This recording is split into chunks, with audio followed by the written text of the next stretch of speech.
Saudi अरब की रेत में सोना निकला है। जी हाँ, मक्का के पास एक बड़ी सोने की खदान की खोज हुई है, जो आने वाले सालों में मुल्क की इकोनॉमी का चेहरा बदल सकती है।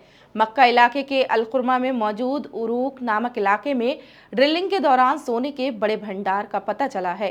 ये इलाका मंसूरा मसारा खदान से करीब 100 किलोमीटर दूर है।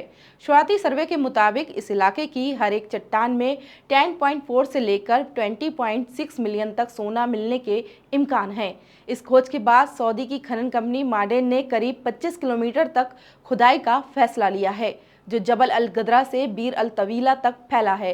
माडेन की रिपोर्ट के मुताबिक शुरुआती इशारे ये बता रहे हैं कि करीब 125 किलोमीटर तक इस इलाके में सोने की अच्छी खासी मिकदार मौजूद हो सकती है।